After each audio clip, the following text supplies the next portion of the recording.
আসসালামু আলাইকুম রহমতুল্লাহ। প্রিয় দর্শক, কারো ছবির উপর ইয়া কাহারু পরে ফু দিলে কি হয়? প্রিয় দর্শক, কি বলেছি যে কারো ছবির উপর ইয়া কাহারু পরে ফু দিলে কি হয়? সেই ছবিটা হয়তো আপনার মোবাইলও হতে পারে অথবা প্রিন্ট করা হতে পারে, যে কোনো আপনার ছবি তার ছবিটা সামনে থাকলেই হবে। সেই ছবির উপর যদি ইয়া কাহার উপরে ফু দেন, কি লাভ হবে, কি উপকার হবে, সেই বিষয়টা আমি আজকে আপনাদের সাথে আলোচনা করব, বিস্তারিতভাবে আলোচনা করব। তবে আলোচনাটি শুরু করার আগে আপনাদের কাছে একটা রিকোয়েস্ট, যারা চ্যানেলের মধ্যে নতুন আছেন অবশ্যই চ্যানেলটি সাবস্ক্রাইব করে পাশে থেকে বেল আইকনটি বাজিয়ে দিবেন। প্রিয় দর্শক, এই আমলটি অনেক উপকারী, অনেক উপকারী। আসুন আমরা জেনে নিই সর্বপ্রথম আমলটি কখন করব এবং এটা করলে কি লাভ হবে। প্রিয় দর্শক, এই আমলটি আমরা ফজরের পর বা ইশারের পর এই আমলটি ফজরের পর বা ইশারের পর এই আমলটি আমরা করতে পারি।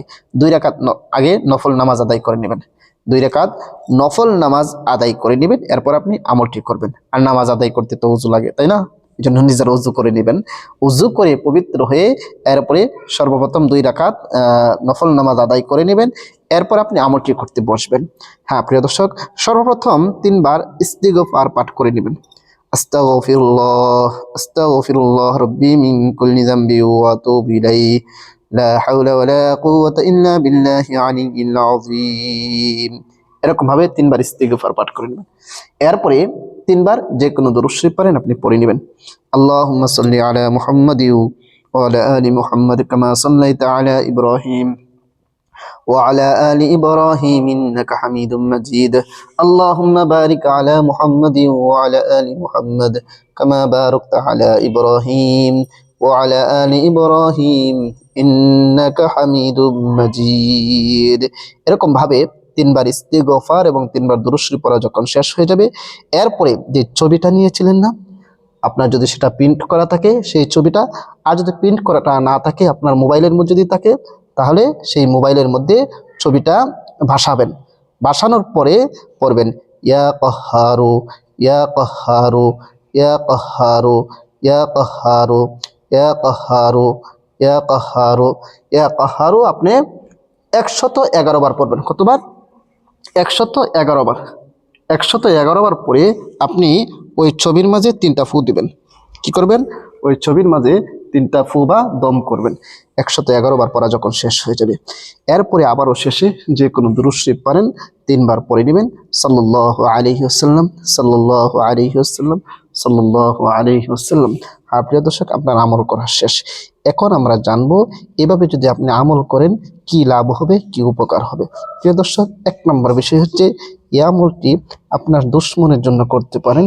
আপনার দুশ্মন যদি বেশি হয়ে যায়, আপনার শত্রু যদি বেশি হয়ে যায়, যাদের জ্বালাতনে আপনি অতিষ্ঠ হয়ে গিয়েছেন, যাদের কারণে আপনি একেবারে অতিষ্ঠ হয়ে গিয়েছেন, আপনার পরিবার সবাই অতিষ্ঠ হয়ে গেছে শত্রু জ্বালায়, তাহলে এই আমলটি আপনি করতে পারেন ইনশাল্লাহ।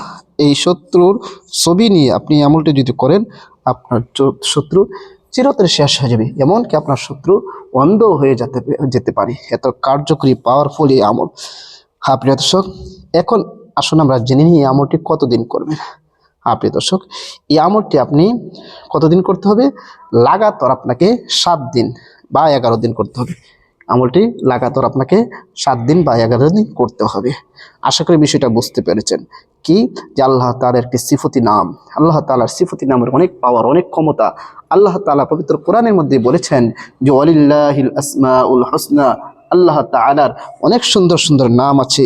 আল্লাহ তাআলা সেই সুন্দর নাম দ্বারা তোমরা তাকে ডাকো। আল্লাহ তাআলা নিজেই বলেছে যে আমার অনেক সুন্দর সুন্দর নাম আছে, সেই নাম দ্বারা তোমরা আমাকে ডাকো। আমরা যদি সেই সুন্দর নাম দ্বারা ডাকতে পারি, আল্লাহ তাআলা আমাদের ডাকে সাড়া দিবে। কিন্তু ডাকার মতো ডাকতে হবে, আল্লাহর উপর পূর্ণ আস্থা বিশ্বাস রেখে ডাকতে হবে। আল্লাহর উপর যদি কোনো আস্থা না রাখেন, তাহলে কখনো কোনো ফলাফল পাওয়া যাবে না। তাই আল্লাহর উপর পূর্ণ আস্থা বিশ্বাস রেখে সহি শুদ্ধভাবে যদি আমরা আমল করতে পারি, অবশ্যই ফলাফল পাবো। প্রিয় দর্শক, দুশ্মন নেই এরকম কোনো ব্যক্তি বলতে পারবে যে আমার দুনিয়ার মাঝে কোনো দুশ্মন নেই, শত্রু নেই। প্রতিটা মানুষের দুশ্মন। আপনি যত ভালো হন না কেন, আপনি যত ভালো হন না কেন, এরপরে দেখবেন আপনার দুশ্মনের অভাব নেই। চতুর্দিকে আপনার দুশ্মন আছে, সামনে পিছনে গোপনে অনেক ধরনের দুশ্মন থাকবে। তাই এই আমলটি যদি আপনি করেন, যদি প্রকাশ্য দুশ্মন আপনি জানতে পারেন এবং ওদের ছবি যদি আপনার কাছে থাকে, তাহলে এভাবে আপনি আমলটি করবেন ইনশাআল্লাহ। আল্লাহ তাআলা আপনাকে এই দুশ্মনের যত অনিষ্ট আছে দুশ্মনী থেকে আল্লাহ তাআলা হেফাজত করবে এবং দুশ্মনদেরকে আল্লাহ তাআলা চিরদিনের জন্য শিক্ষা দিয়ে দেবে। প্রিয় দর্শক, সবাইকে অসংখ্য ধন্যবাদ ভিডিওটি দেখার জন্য। আর আমল করার জন্য এই আমলটি করার জন্য আমার কাছে অনুমতি দিতে হবে না, আপনাদের অনুমতি দিয়ে দিয়েছি। তবে একটি শর্তটি হচ্ছে ভিডিওর মাঝে একটি লাইক এবং একটি কমেন্ট আর ভিডিওটা শেয়ার করে দেবেন, আপনার অনুমতি হয়ে যাবে। আশা করি সবাই বুঝতে পেরেছেন। সবাইকে অসংখ্য ধন্যবাদ। আসসালামু আলাইকুম ওয়া রাহমাতুল্লাহ।